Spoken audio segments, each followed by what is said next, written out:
Donc, je suis Linda Lécuyer, je suis directrice énergie et stratégie carbone chez Interaction France, groupe Digital Realty. Linda, merci de nous avoir rejoints. On vous connaît bien puisque on vous retrouve aussi sur notre site Data Center Magazine où nous avons réalisé plusieurs interviews avec vous. Est-ce que vous pourriez nous expliquer ce qu'est un data center éco-responsable? Avec plaisir, Yves. Et donc, un data center éco-responsable, c'est un data center qui fait son métier, son travail, en consommant le moins de ressources possible. Donc, le travail d'un data center, c'est de mettre les serveurs en bonnes conditions pour fonctionner, donc maintenir des températures et une humidité qui soit contrôlée, et puis également permettre de sécuriser les accès, l'alimentation électrique continue. Donc, un data center éco-responsable, c'est un data center sur lequel on va limiter la consommation d'électricité, d'énergie, puisque c'est quasiment le seul impact environnemental notable qu'on peut avoir sur le data center. Donc, il y a deux phases de vie dans un data center qui sont importantes sur ce sujet-là. La première, c'est en phase de conception du data center, quand on construit le data center, où là, on va faire un choix de design, en particulier autour du cooling, du refroidissement des serveurs. Le choix du confinement, que ce soit en allée froide ou en allée chaude, le choix des équipements techniques, des boucles d'eau glacée par exemple, le free cooling, tous ces éléments-là en phase de conception.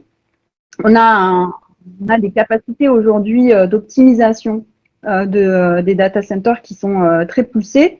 Le data center qu'on a aujourd'hui sur Marseille, les deux data centers de Marseille, Marseille 2, Marseille 3, bénéficient d'une solution de refroidissement innovante dont on a déjà parlé ensemble, et qui s'appelle River Cooling et qui nous permet d'obtenir réellement des PIE inférieurs à 1,2.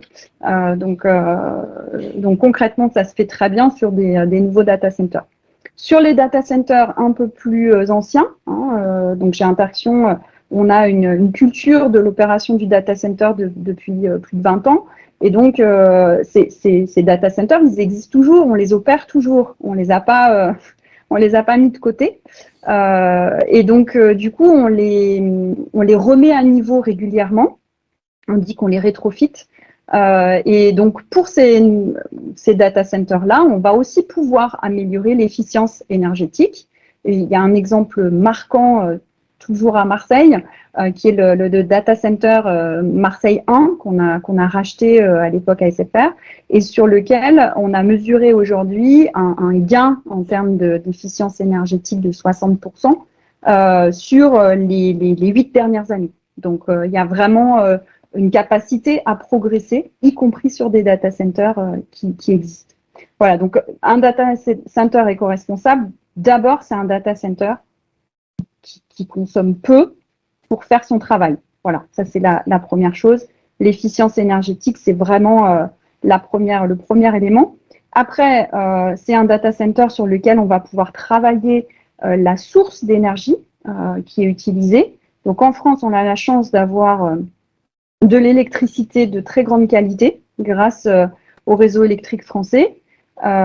Et donc, du coup, on peut s'approvisionner et avoir confiance sur ce réseau électrique. On peut s'approvisionner en énergie renouvelable. Donc, éco-responsable veut dire énergie renouvelable 100% française en France. Donc, ça, c'est important. Au-delà de l'électricité, on peut aller encore plus loin et même si on n'utilise que très, très, très peu nos groupes électrogènes, puisque généralement, il n'y a pas de coupure, aujourd'hui, on peut faire le choix de carburant pour ces groupes électrogènes qui soient écologiques. Donc, nous avons fait le choix, par exemple, de travailler, de valider un nouveau carburant qui s'appelle le HVO. Ce carburant, c'est un carburant de synthèse qui a été fabriqué non pas à partir de pétrole, mais à partir de déchets.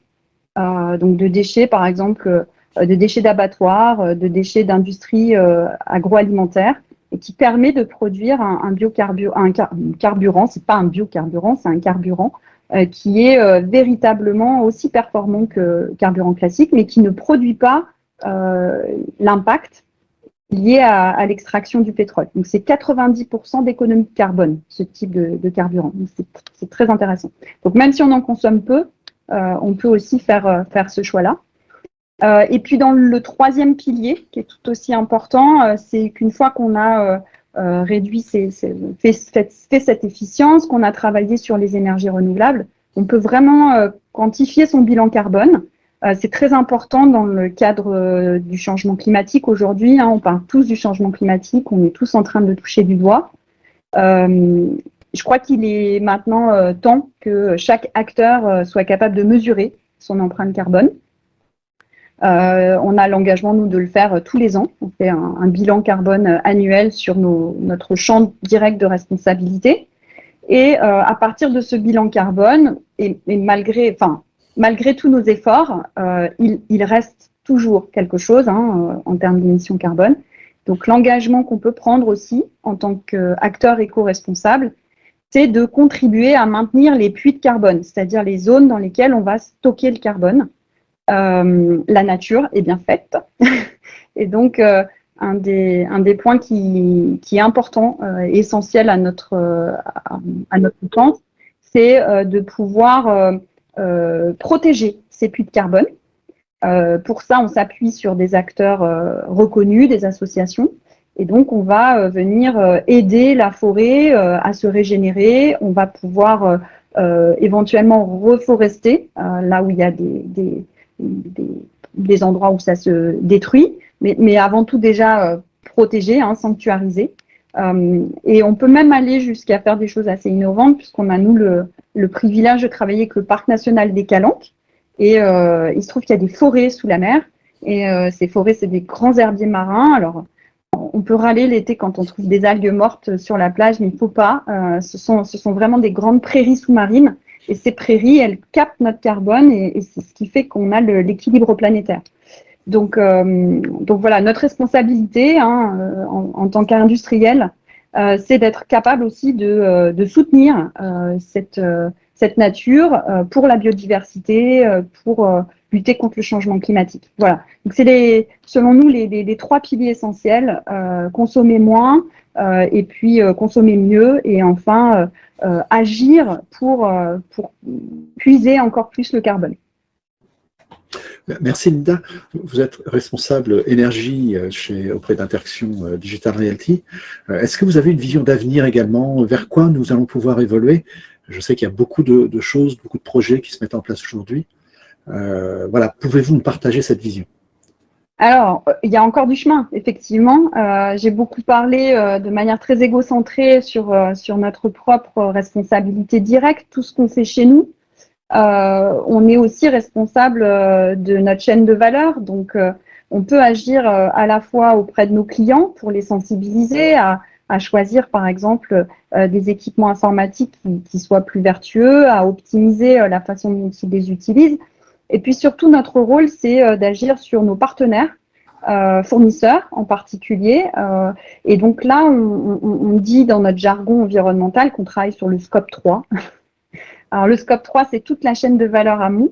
Donc, nous, on a réalisé en 2021 le bilan de ce scope 3. On a fait la quantification, qu'est-ce que ça représente. C'est très significatif. On n'échappe pas à la règle qui est de se dire que, en gros, on a 10 fois plus d'impact chez les autres que chez nous. C'est encore plus vrai vu qu'on a déjà beaucoup travaillé chez nous.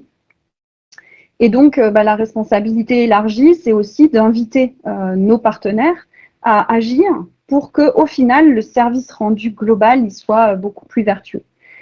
Donc mesurer, entraîner. On a lancé cette année une campagne d'information auprès de nos partenaires pour leur dire nous sommes engagés à réduire aussi ce scope 3. Nous sommes engagés à le réduire de 24% sur les 5-6 prochaines années. On a besoin de vous.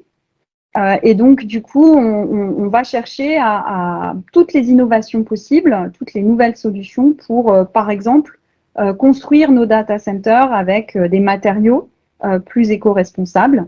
Ça existe déjà, on peut parler du béton bas carbone, il y a d'autres solutions qui sont bien évidemment utiles. L'usage du bois, si ce n'est de manière structurelle, en tout cas en décoration, peut être très intéressant. Voilà, donc on a cet axe-là à travailler. et qui sera très important pour nous, bien sûr. Merci Linda Lécry.